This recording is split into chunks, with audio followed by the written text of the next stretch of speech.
Dani, thank you so much for having me back, and it's a joy to be back. And I believe you put a good spell on the journey of Boy Swallows Universe about 2 years ago, and I've never ever forgotten how kind and generous you were to have me on early on when Trent Dalton and the world of literary fiction were pretty strange to each other, and I was very touched that you took the time of day, and it's so cool that you took the time of day again. Who wouldn't want to celebrate the Words and Nerds? Fabulous podcast.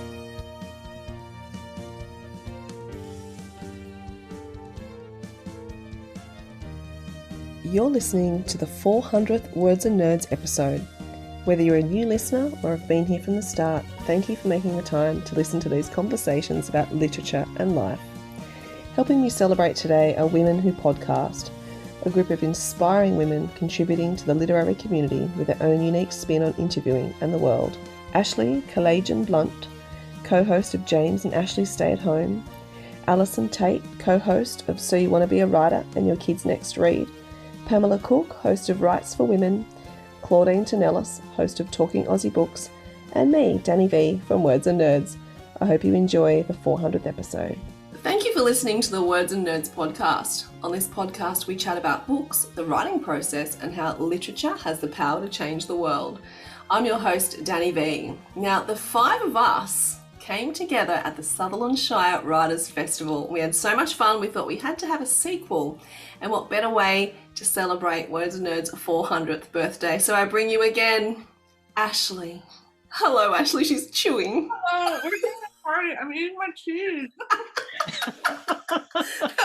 I'm so glad I started with you. I'm a professional podcaster. I'm just my mouth full of cheese.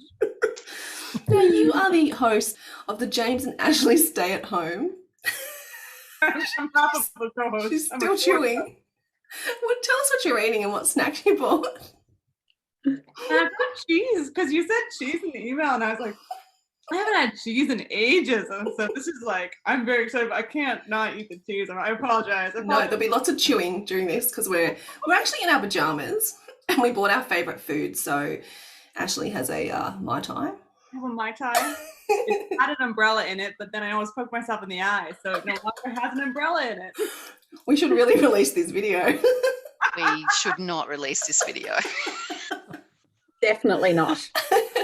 And of course, we've got Al, who we just heard there from So You Want to Be a Writer and Your Kids Next Read, with a beautiful crown on. How are you, Al? I'm wearing I've got my best party crown on to celebrate your anniversary. I felt like we needed to bring some sparkle to the occasion, and here I am. Never enough sparkle. If you can't work your sparkle back with your flannel pajamas, like, are you even alive? No, you're not. No, you're not. No, absolutely not.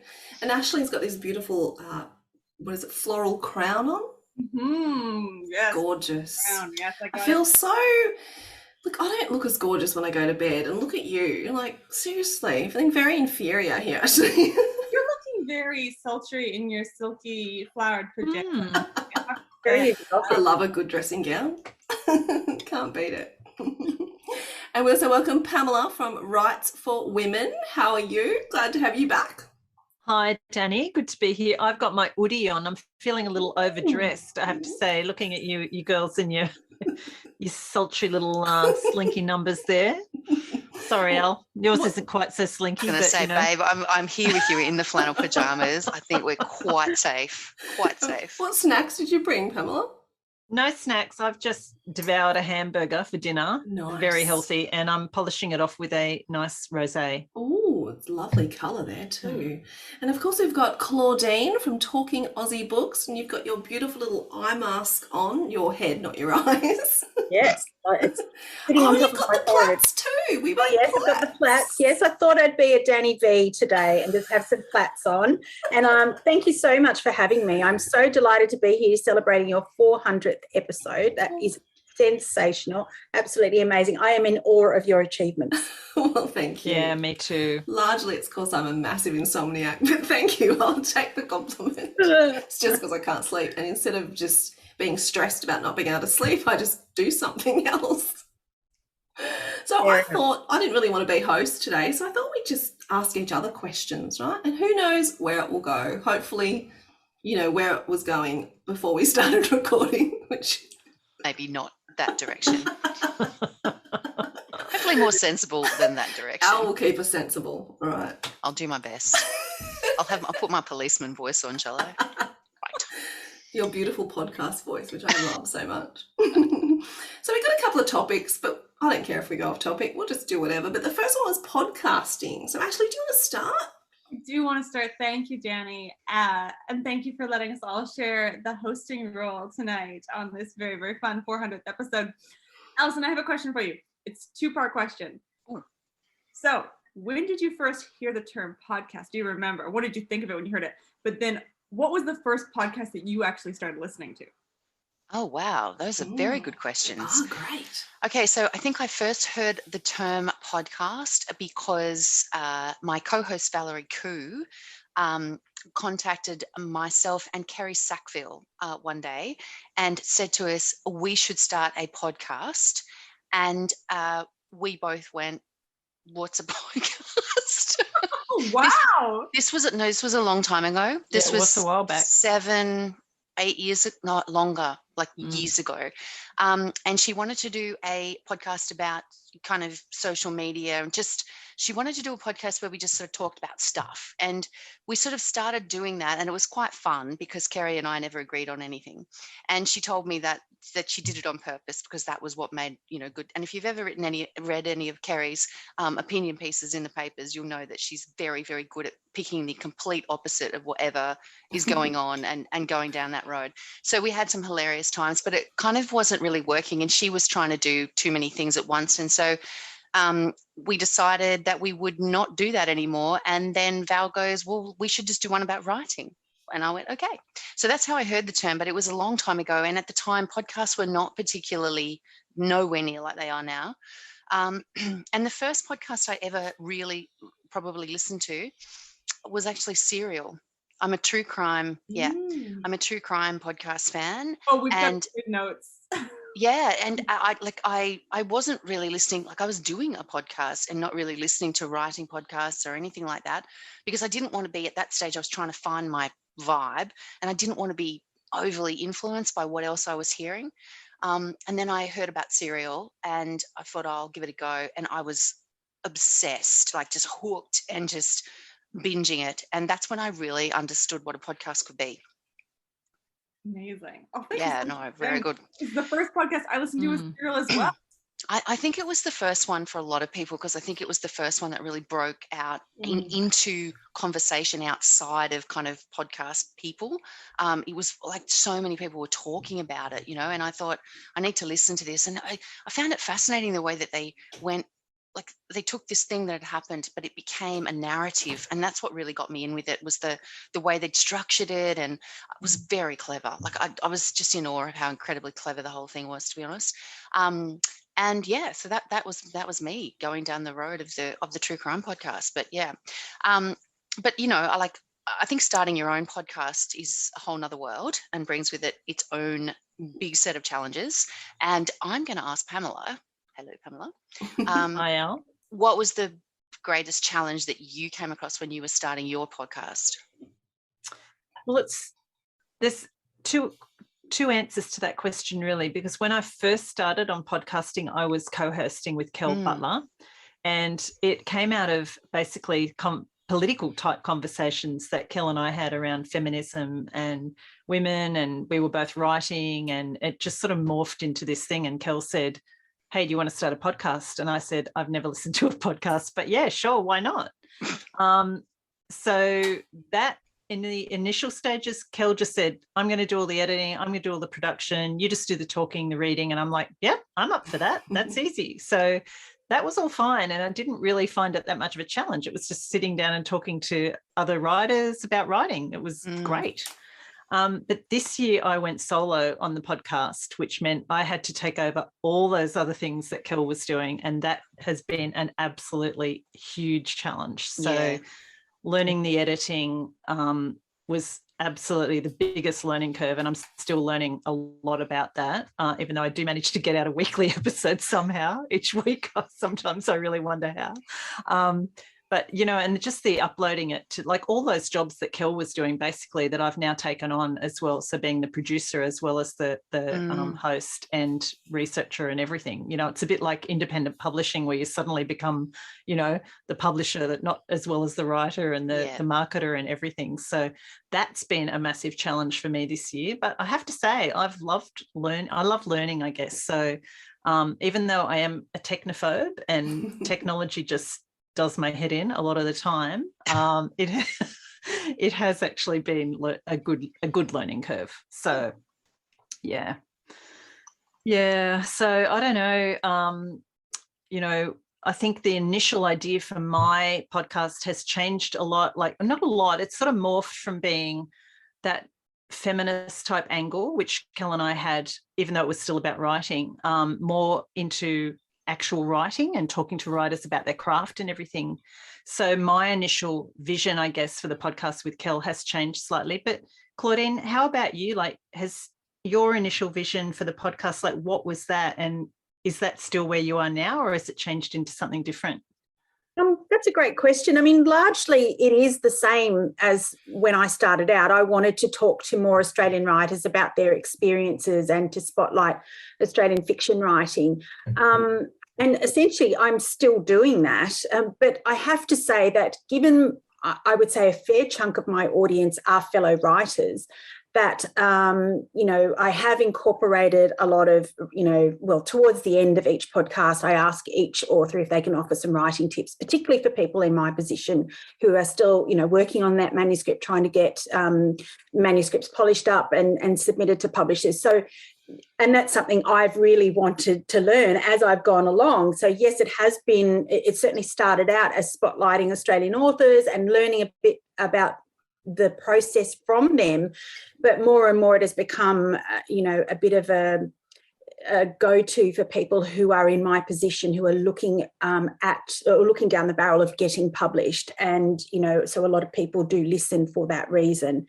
So there hasn't been a great deal of change in what the podcast started out being to what it is today. I never imagined that I would be doing as many as I'm doing at the moment. I have to say, it kind of becomes its own beast. Mm-hmm. And, once you do have a platform, and we are lucky that we do, it almost becomes, I almost feel a sense of responsibility to a lot of the authors who have difficulty getting heard and sort of separating themselves out from the enormous amount of new releases that seem to be coming out, every month. And so when I am approached, I feel a sense of responsibility to give, particularly the debut authors, a chance to speak about their books and to offer them my platform, I guess.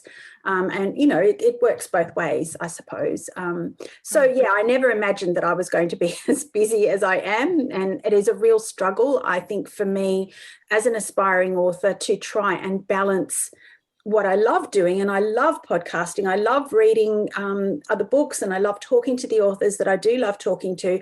But, sometimes it becomes a little bit high pressure in the sense that there is this expectation that you're going to be like churning through the books and being able to read and then pushing the podcasts out. It's one thing to do the reading and to actually do the interviewing, but then it's, as you said, Pamela, it's the editing and putting them up on the platform. And I'm a one-man band, so it comes down to me, and I do feel that overwhelming sense of responsibility, not only to interview those people, but to make sure the podcast gets out within a reasonable time frame. And I can't say that I'm always successful in that, because I am trying to balance my own writing with that. So it's a work in progress, I have to say.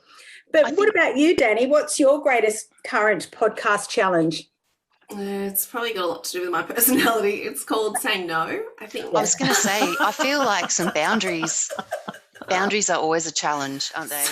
I think in 2020, I sort of came to the party and went, everyone's book event's been cancelled and we're at home anyway. And I said, okay, so I went from 1 to 2, if I was stretching it, interviews a week, to like 4. So I just podcast on Tuesdays and Thursday nights. Like I record those 2 nights unless, someone can't do those nights, but they usually can. And so I thought, just 2020, I'll just do that. I'll go hard, help out book community, do my part. And then I forgot to stop. you were launching events too. You were doing amazing events at the start of this year as well, like on top of that. Yeah, but I just feel like it's my personality. I'm all in or I'm all out. And if I'm all out, like I have no motivation to do it, and I'm lazy and I'm a procrastinator. So I don't know if I need to fix this part of my personality, but it's either I'm all in or I'm all out. It's the same as my personality. I'm like either a 10 and I'm ready to take on the world, or I'm in bed crying. I'm a 0. I'm never a 5 at anything. There's no grey there, Dani. And you know, I only recently discovered this. It's funny, you live with yourself for a long time, right? And it was only when I was watching my daughter, and she's like a fierce, lovely, gorgeous 7-year-old who takes on the world. But occasionally, you know, 1 times out of 10, she is crying and she's anxious. And I said in front of my mum, I said, oh my goodness, like what? She's either 0 or a 10. And my mum just looked at me and went, and I went, oh, that's me.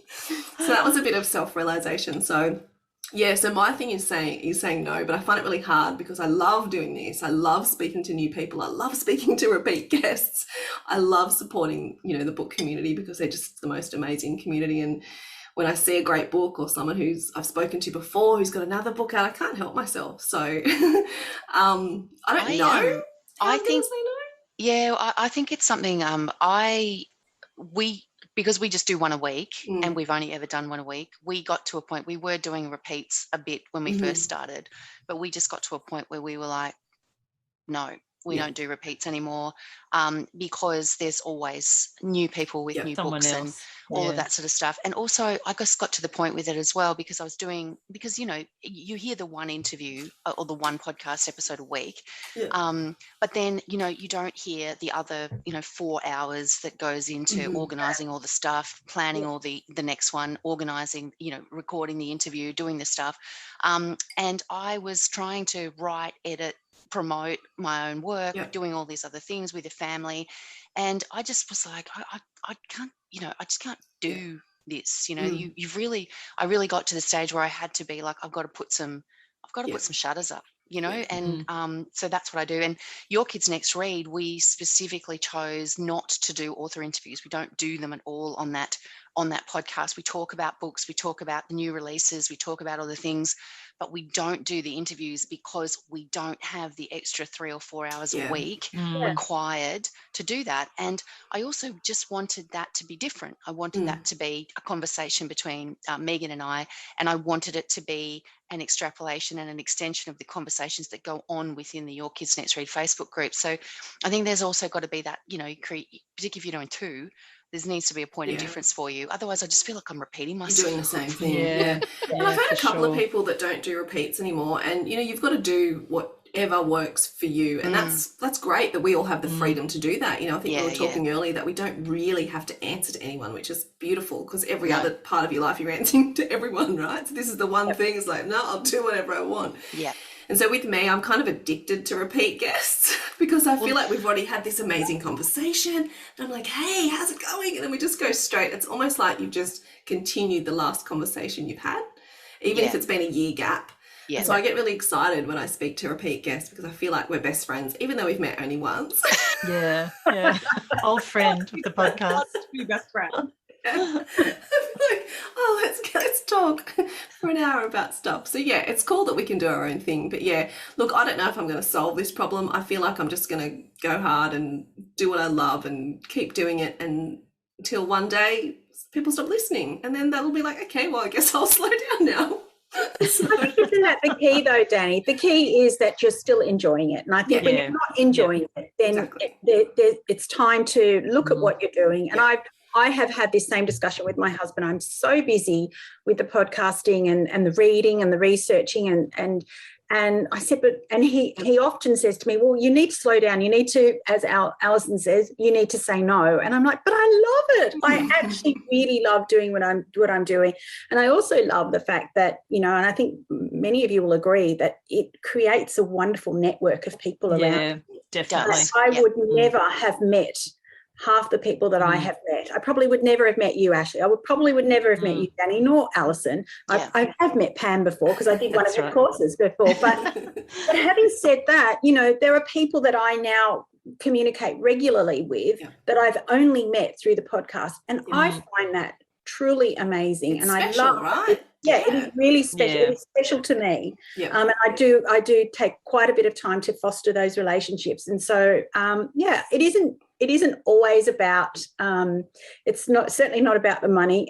and it isn't always about what money? Definitely not. what money, exactly. And it isn't always about the fact that you're so busy. It's just the fact that you don't want to let people down, and it's a wonderful, wonderful community that we have, particularly here in Australia. Yeah, I agree. Definitely. And I think all of us bring sort of our own joy and enthusiasm and cheerleading to what we do. And there's not enough of that in the world. Like you can doom scroll all day and hear all the horrible news. But I think, we all aim to bring a bit of joy in what we do, through what we do. And I think that's where you find joy in it too. So when you stop loving it, you got to stop doing it. When people stop listening, maybe that's also time you stop doing it. I don't know. I'm happy if just my mum listens. It's fine. Yeah. Indeed. And speaking about that, I often hear of authors and podcasters, their families are the last people to kind of engage with their content. And so Ashley, I want to ask you, what do your friends think of your podcasting and your writing? And do they listen to your podcast and do they read it? Because I hear that family members are the worst people for this. I think it makes sense to me because none of my family writes. And none of my family are, my family are very creative. Like my mom's a gardener and a baker, and my dad's does home renovations. They're very creative people, but they don't think of themselves in those terms. They wouldn't call themselves creatives. So my parents are wildly proud of me and so wonderful. And they read my writing, but they don't listen to. Oh no, that's not true. My mom listens to my podcast. She does. But I don't think they relate to my podcast anyway because they're not right. And all my extended family, they're very, very different people from me. I'm an outlier in my family. And among my friends, I think the thing is my friends are all writers now. My friends are all writers, so they do listen to the podcast. And I think, but what I really want to say about friends is listening to other people's podcasts, particularly where there's co-hosts who are friends. So there's, Women in Crime. I don't know if you listen to that one, Alison. That's one of my favorite podcasts. And it's these two friends from the US and, they're both criminology professors and they're amazing. But their friendship is sort of, it's called Women in Crime. It's so good. And because they're criminologists, it's really smart true crime podcasting. But their friendship is sort of woven into the podcast. And I'm always oh, they must be such good friends. I wish I had friends I did things like that with. And then my friend James was we should do this podcast together. And I was oh my gosh, do I have a friend I can do a thing with? And I think that's the best part for me is I do this thing with my friends. It's I sound like such a loser. No, it's great. And I've made friends through the blood with my co-hosts and stuff, which is the same thing. And because I just got sick of my own voice and, so I thought it'd be great if you could have some people, and people have been doing takeovers and people jump on this podcast. And I've had, Adrian come on heaps. And we're really good mates now. And that's really cool, that you can have fun and, he's a great presenter. And so to have, your mate who's also a great presenter, be able to, jump in and do that, it just makes it extra fun and a bit special. Yes. It makes all the difference. And the thing is now the podcast has taken over our friendship. All we talk about is we have to remind each other to be what else is going on in your life? Are there other things in your life? Podcast? No, just the podcast. Back in the podcast. Okay, cool. I love that a lot. Yeah, but it's cool. And I think, just from talking about that, the podcast is more than a podcast. It's a community. It's joy. It's your passion. And it's, creating those connections and friendships. So it's more than just chatting, about books. It's all of those other things that, particularly in lockdown, I think they kind of nourish us all. I can't imagine not having these conversations while in lockdown. Every time I have this really great conversation with someone, I'm oh, thank you, because I felt like I was not here trapped in my house for half an hour. And I think it's also what it gives podcast listeners too, because people often say that when they listen, particularly with both of my podcasts are co-hosted. So when I'm talking to Megan, who I know very well, or I'm talking to Valerie, who I've known for 100 years, we are just we always joke with both of them, that we basically started the podcast so that we would have an opportunity to talk to each other once a week, because otherwise it's too hard. You can't fit it into your schedule, right? So, you know, people feel like they're in the conversation with you. And that's how I felt. I started listening last year properly. I started listening to Chat 10 Looks 3 in lockdown for that reason, because I couldn't do true crime at that point. I was just like, there was a whole lot going on in my life. It was all too hard. So I started listening to them because I felt like I was having a social life. Yeah. No, it's about the connection. We miss it. You know, we miss connection, we miss conversations, and that's how we've been getting them. So Well, it's funny, you know, in lockdown, I'm finding I'm loving doing the podcast for that reason, because it is that connection every week. You know, if you haven't got any other connections. Another human. I know, yay. Even if you're on a screen, it's so good to see you. I try and make an effort, because I feel like I can't just be producing. I've also got to be consuming. Like otherwise I feel like I should need to be doing both of those things. But I think, you know, for all of us, the podcast numbers have said that people are listening in lockdown. And I get a lot of people saying they've done the housework to the podcast, or they go for walks with their dogs on the podcast, the gardening. I've heard gardening as well, cooking. Folding clothes. Anything that's kind of, boring. I listen to that. You could have a chronic illness and just spend half your week like under a blanket, and then podcasts are a lifesaver. And I don't sleep as well. So when my household's asleep, you know, that's also something to do, because it can be pretty lonely at midnight when everyone's sleeping and you're not. I find it very hard to sit still and listen, though. I don't do it. It's not something that even with audiobooks, it has to be something that I'm doing while I'm doing something else, which I don't know why. Like, what is that? I think because we just have really active, can't sit still brains. I'm not very, I can't just sort of sit and listen to them, otherwise I fall asleep. So that's not very good. I can't sit still ever. Isn't that that's such a really satisfying element of podcasting as well, that you're actually providing people with entertainment. It's, you know, it is all the things that we talked about. But, you know, like you all, I have people contact me to say, you know, I was listening to you, you were keeping me company on my walk today, or you were keeping me company while I was doing this dreary task, or you've made what is a normally, you know, boring thing palatable and bearable. So, and I find that really quite satisfying. Definitely very rewarding. Well, let's get into the nitty gritty. I think we have already, but a little bit more of nitty gritty in the podcasting. Well, we're talking about all the fun stuff, but there is actually a lot of work that goes in, as Alison was mentioning. So Pamela, how do you prepare for each interview?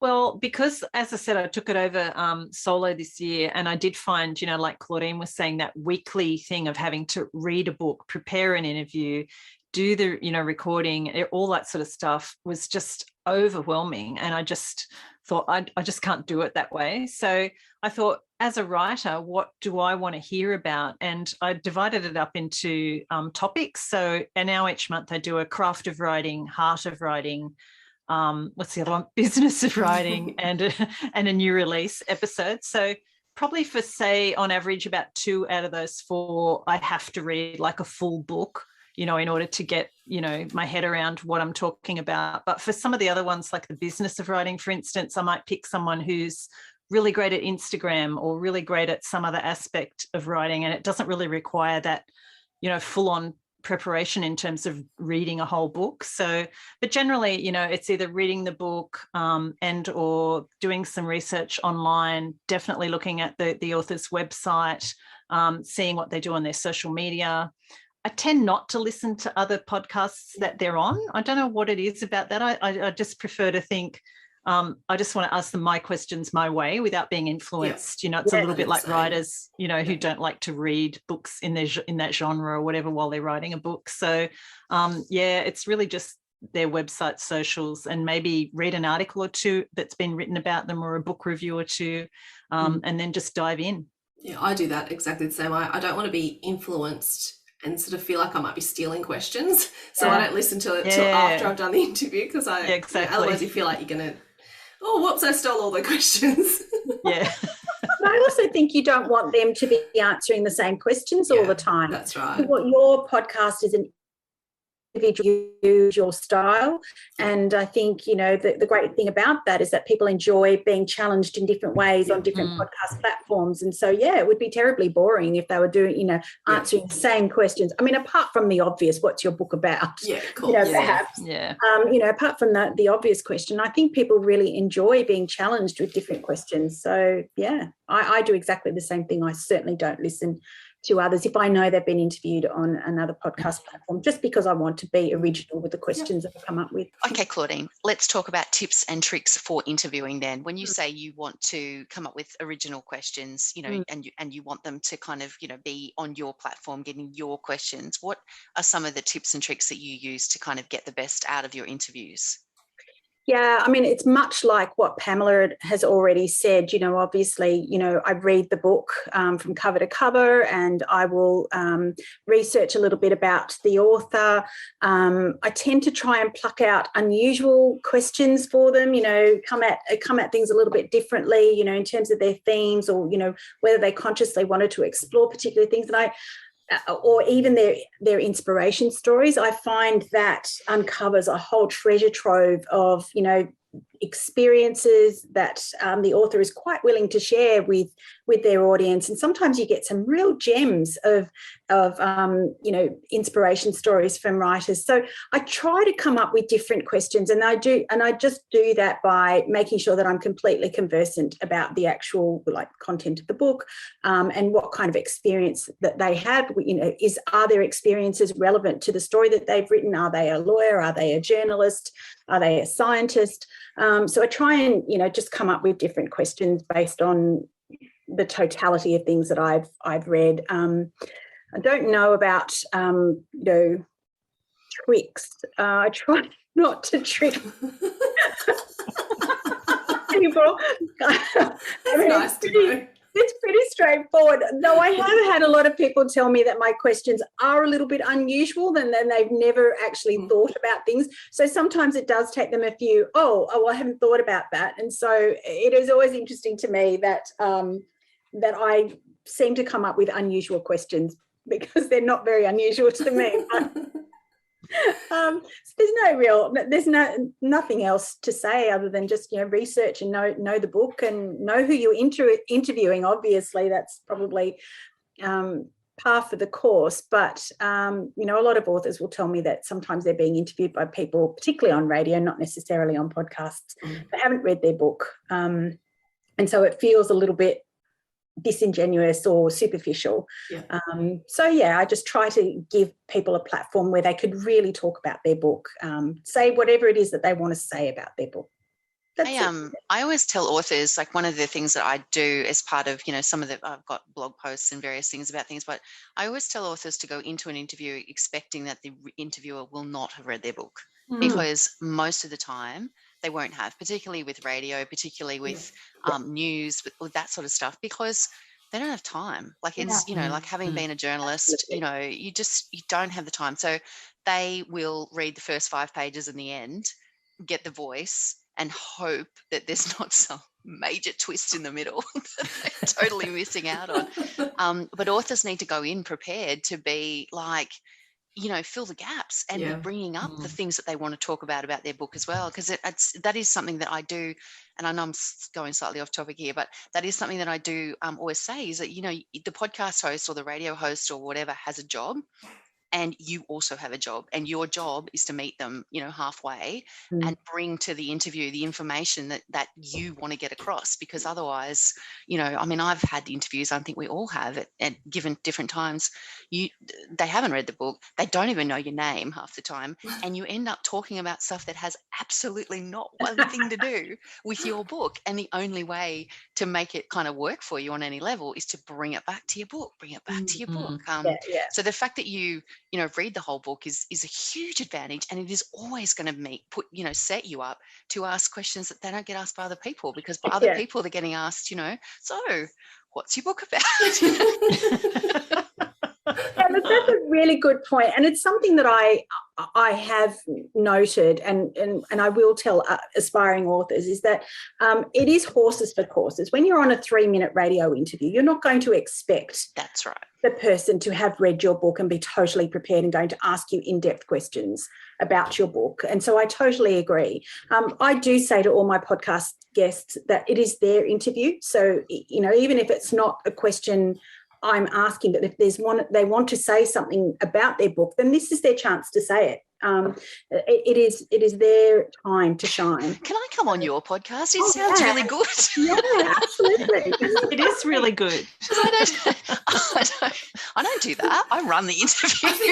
I think we should all now go on each other's podcasts. That's what we that'd have be a to do. great idea. Great idea. Yeah. That is a great idea. But I mean, in all seriousness, I mean, I have a lot of questions to ask, but I'm really happy for the author to say, you know, to tell me any story that pertains to their inspiration in relation to their book, funny little stories, things that they had to get rid of that they really wanted in there, or things that they fought with their editor about.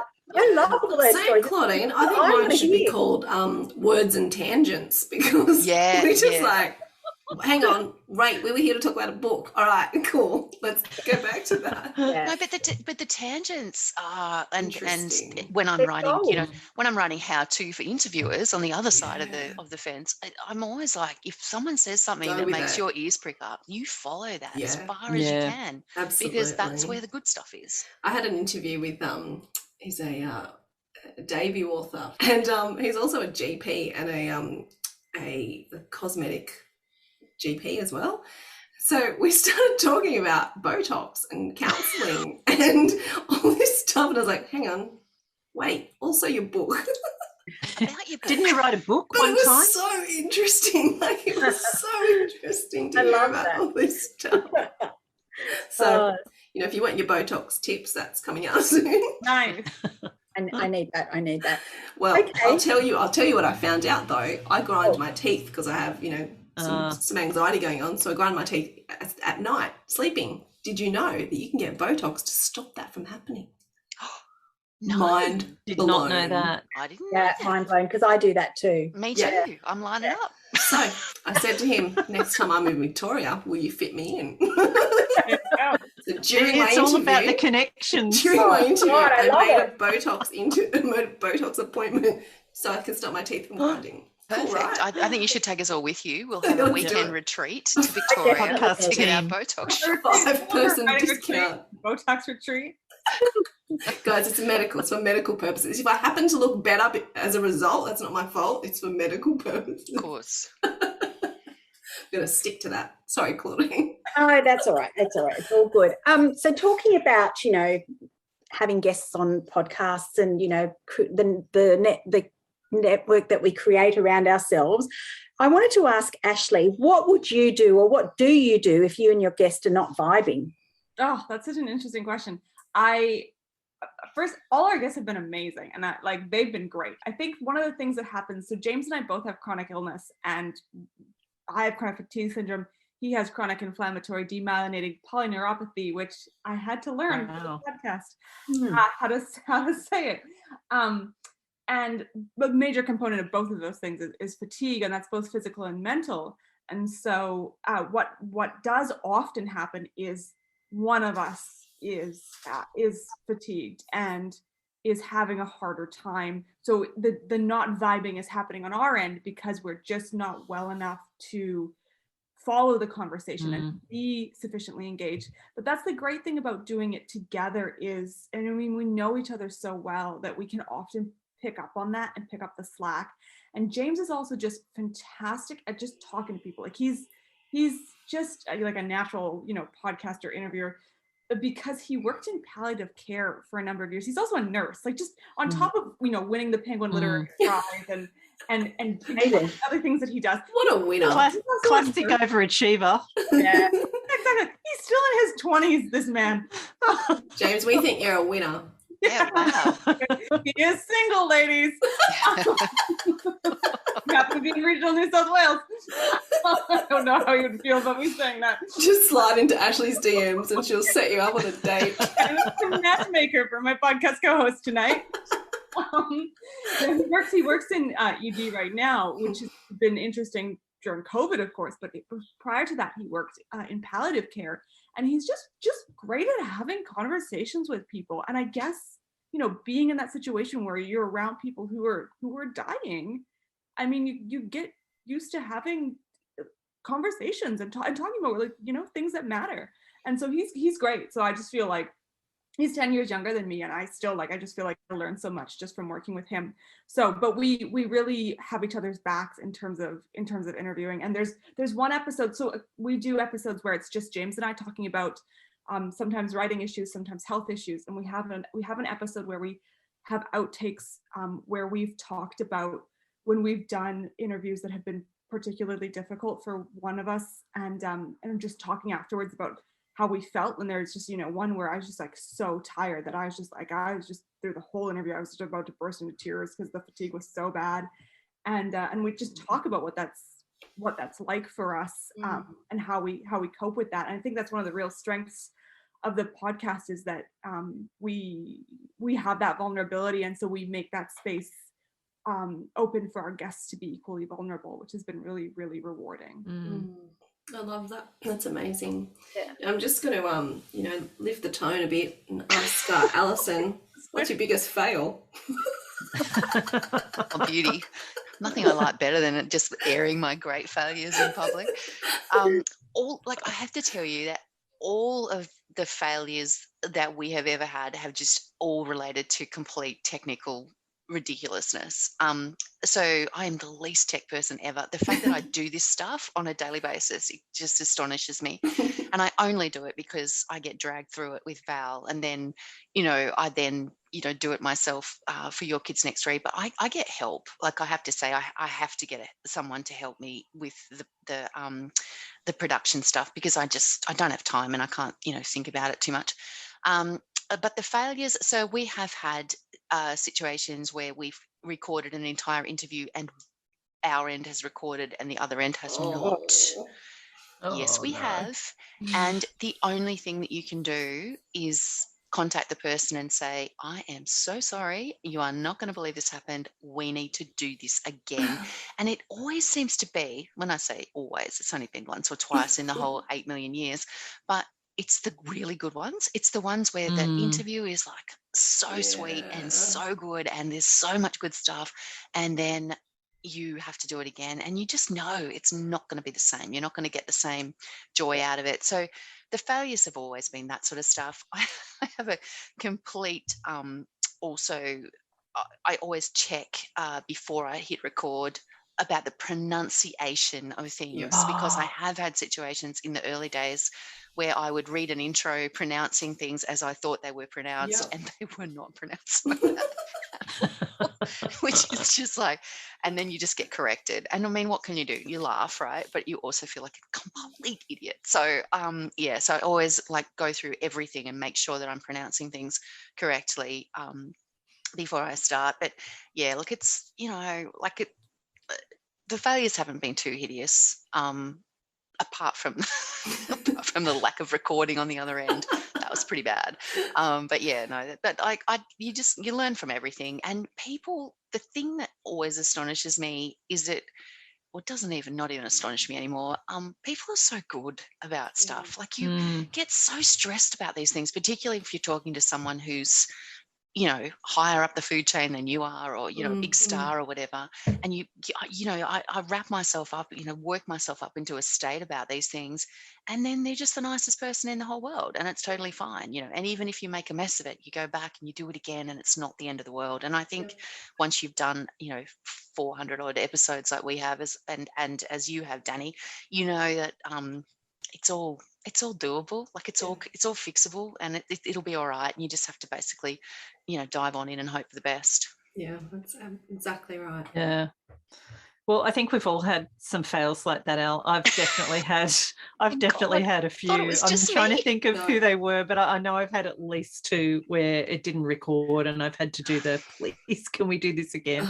And like you say, they're always so gracious about it and just say, yeah, sure, fine. And I think it comes down to people just love talking about writing and talking about their books, really. It's true. Which is really good. But the tech side of it, as you say, is the scary part for me. But I know that Dani is, I'm pretty sure that Dani's all over that. But Dani, what's been your sort of, how have you got to where you are now, to where we all aspire to be with your technical wizardry? I'm glad it looks like technical wizardry. The people that know me would not think there's any wizardry involved. I love tech and I love tech toys and I love buying new things that come in the mail. So I think that's part of it. And then I have to figure out how to use it. But I'm lucky that I have a couple of people that I can really call on and say, help, how do I do this? And so I just sort of, because I love the toys so much, that I figure out how to use them. So I just started with a cheap Yeti, and that was fine when I started. Just used the Mac and, that was it. Got some cheap headphones from JB Hi-Fi. But then as I started to fall in love with all this whole process a bit, I bought my Rode microphone, which is, I'm totally in love with it. And then I thought, well, now I need, because the ring lights, when you wear glasses, they're really terrible. Yeah. They reflect. And then I bought a cool camera. I was like, and I'm just a bit addicted to what else can I buy? So my latest purchase were these beautiful, I'm not sponsored by anyone, I just really love tech stuff, these beautiful Shure headphones. They are very pretty. Oh, they nice, Yes, aren't they? And they've very got really smooth. soft velvety things on the ears. Yeah. So, look, I don't know if there's any tech left for me to buy, but if there is, I think, please tell me so I can think buy it. I think knowing you is going to be quite expensive for me, because last time we talked, I went and bought myself a Rode microphone after that, which I haven't actually got around to plugging in as yet. And then tonight we're talking and I'm going to go get myself some headphones. Yes. And because I've just decided it's probably time that I step up my game. And Pamela wants to know what my light is. So That's right. I'll be buying the new light. Well, I'm in my caravan and I've got the little LED spotlight at the back, in the back, but it's nothing like your big light there, Dani. I'm very impressed. It's got a special name and it's going to annoy me now. Oh, it's a key light. That's what it is. It's a key light. But I'll send you a picture. Please send the pretty details. epic. I really like it. But I'm just a bit addicted to tech. So We're talking about sponsorship earlier, Dani. You've got to get all your brands to contact them and be like, look. That's right. But they're like, we don't have to sponsor you because you tell everyone that you love us without us giving you any money. So I can tell you don't have a business degree, Dani. Hashtag influencer. Worst influencer ever. I would ask Claudine, you mentioned earlier about your writing, so can you tell us about the book you're writing? Tell us about your book. Okay, so I have just finished a contemporary domestic thriller manuscript, which is actually out on submission at the moment. Fingers crossed. Oh, thank you. It's the fourth unpublished manuscript that I've written. I think I'm a bit of a slow learner, actually. So, yeah. So, yeah, obviously. Time. It does take time, absolutely. And I hear all the advice and I understand what it is, but I think when you're on the other end of it, somehow it still hurts when you get rejections. But yeah, and I understand it's a process. So anyway, that's the book that's out on submission at the moment. And essentially, it's a mother-daughter story. And it's a story that starts way back in 1989 when the earthquake hit Newcastle. It's a mystery, it's a thriller. The elevator pitch is, I think, something like a gravely ill mother, a heartbroken daughter, and the 30-year secret that lies between them. So there you go. Nice. See, there you go. Good That's work. what you want. That's what I'm working on, and I hope with all my heart that it gets picked up one day, but who knows? As do we. Thank you. Yes. Thank you very much. I've got a question for Pamela. How many words did you write before your first novel was published, Pamela? Oh, wow. Approximately. Yeah, I don't know. I know I'd finished one whole full manuscript, so that was 80,000, but that was lots of ins and outs. So it was definitely more than 80,000. I'd done short stories, poems. Yeah, just keep adding it on. And then another 50, 70,000 with the first book that was published. So yeah, many thousands. I reckon I'd done 500,000 of fiction and about 20 years worth of non-fiction. So millions of words. So 3 manuscripts is just part of the apprenticeship, right? Yeah. Yep.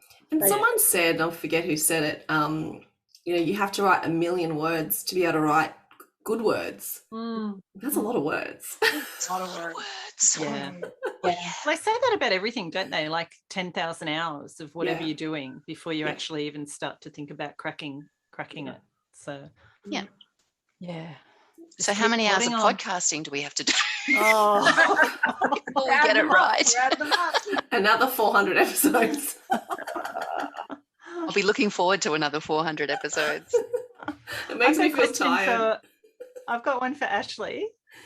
Ashley, I'm seeing your book everywhere still after it's been out for some time, How to Be Australian. It's just had so many fabulous reviews and comments, and congratulations. Thank you. But I would like to know what you're working on now. Oh my gosh, yeah. So How to Be Australian is a memoir that's about me moving from Canada to Australia and learning how to be Australian. And I've had lots of feedback from lovely people who have also moved here from all over the world and have, similar situation to me where they had to learn about like what does it mean to be Australian. But actually I wrote it for Aussies, and it like just warms my heart so much when Aussies read it, and it makes them laugh because there's a lot of jokes in it. And because I really wanted to just show them how I saw Australia, like my experience of being Australia, because I moved here thinking Australia was just hot Canada, and it turns out no, it's hot Canada with huntsmen that bite you, remember? Yes, that episode. So Dani did an episode with me about how to be Australian. So go back and listen to that episode. I have no idea what number it was, but we talked about spiders and spider bites, and the myth that huntsmen do not bite because they bite people. I've been bitten. Ashley's been bitten. Oh my God. Can I interject with a very quick, horrible huntsman story? Do it. Oh, please, just before bed. That's perfect. Let's do this. It's super Australian. It's going to fit in exactly with what you're saying. My daughter, who lives down the coast in Milton, sent me a photo the other day. She's a Milo addict, right? Just ever since she was a kid. Oh God. Like half a jar of Milo. It's in the jar, isn't it? 1 centimetre of milk. She felt something in her mouth, spat it out, a Milo-covered live huntsman. What? That is horrific. I sincerely hope you got a screenshot there, because Well, everyone was just in horror. Yeah, she happened to, she spat it out. It happened to land on her little boy's Pokemon card. And like when I first saw the Wow. picture, I'm like, Wow. what is that? And it's just this slimy Milo-covered huntsman. Pamela, can I just thank you for my nightmares tonight? Sorry, I just by Milo.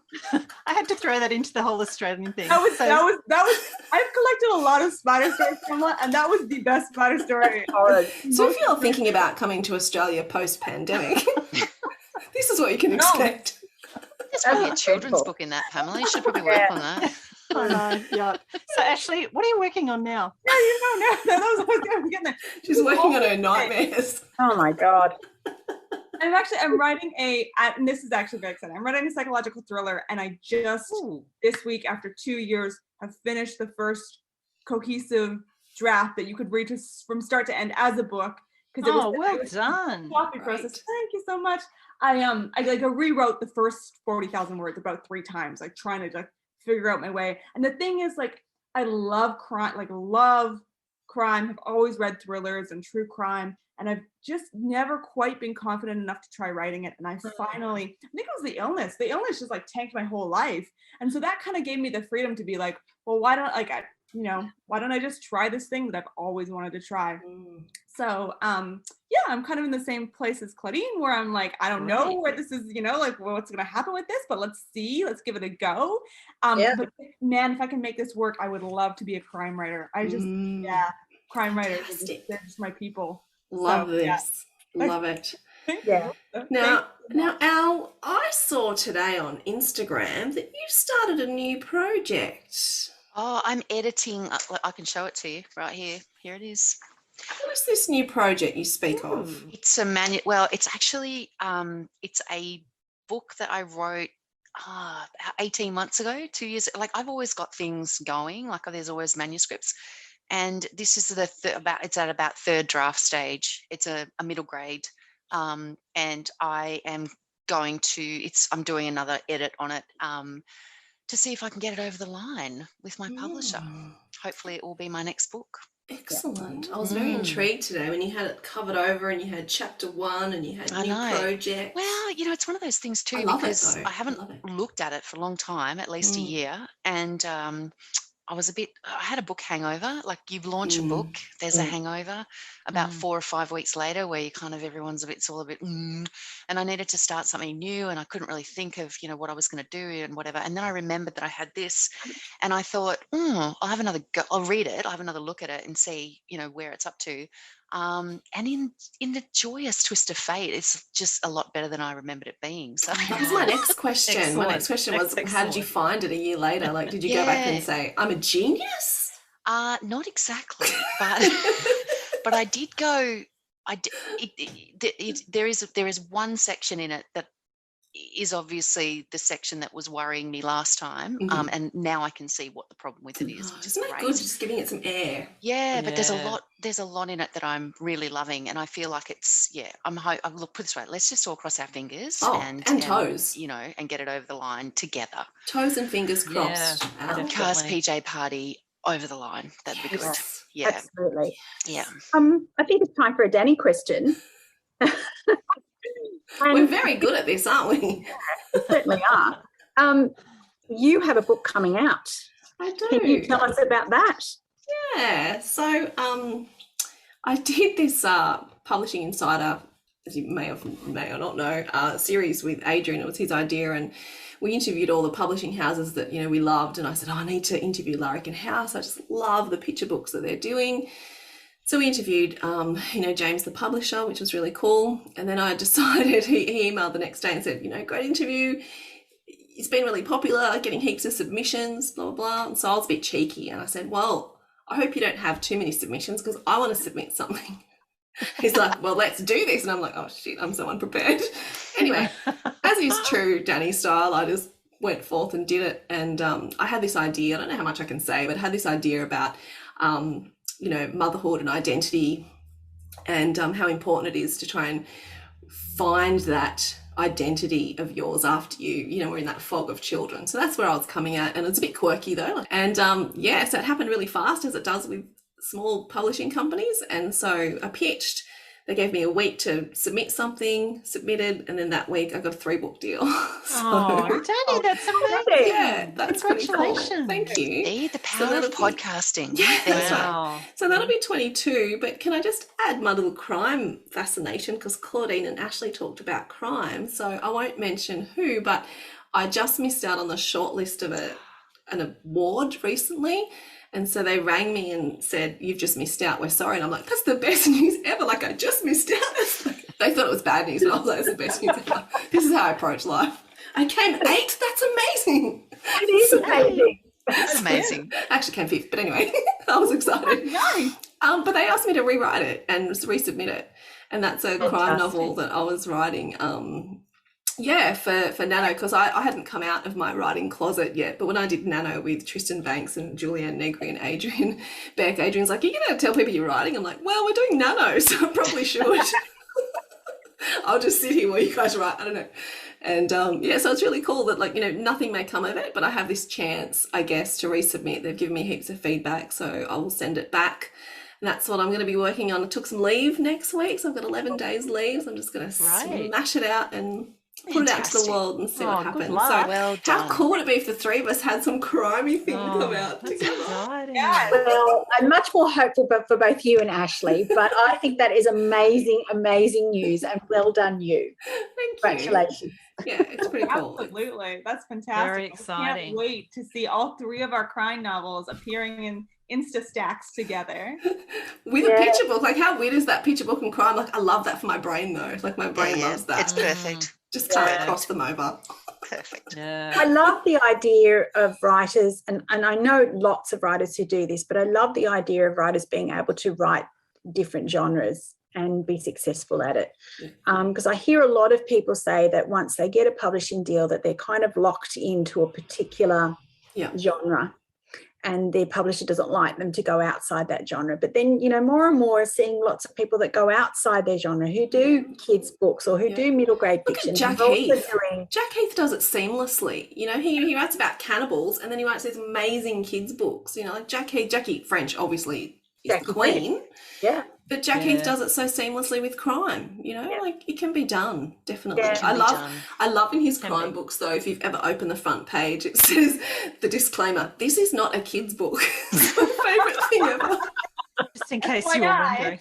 Just in case if you're wondering that a cannibal is not appropriate for kids. For your child. Yeah. Fiona McIntosh does it very well too. You know, she's been writing historical novels for quite some time, but now she's got a 3-book series of crime novels, which have just been picked up by a production. I think it's Fremantle Productions have just picked that up for TV. And then she's got a whole fantasy theory. So I really admire people that can just, go in and just do all of these different genres, write what they want to write and be successful at it. You know, that would be the dream. But I think creative people, we're all creative people here. It doesn't just stop at podcasting or writing, like for me, I love making my kids cakes, they're not always great, but I love doing it. I love that creativity. Creative expression.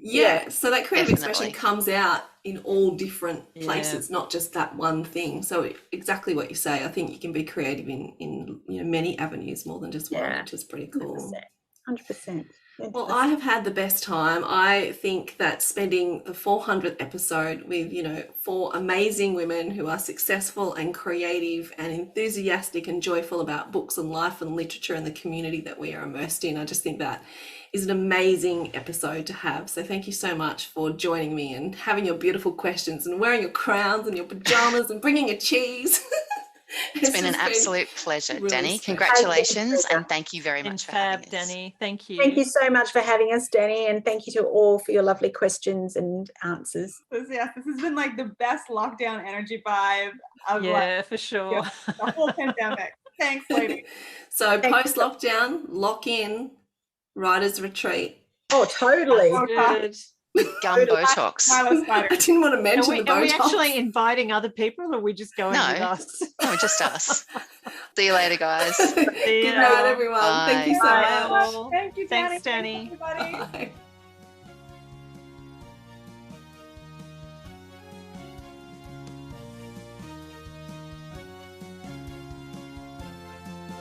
Thank you for listening to the Words and Nerds podcast. We'd love to engage with you on social media. You can find the podcast on Facebook, Instagram and Twitter.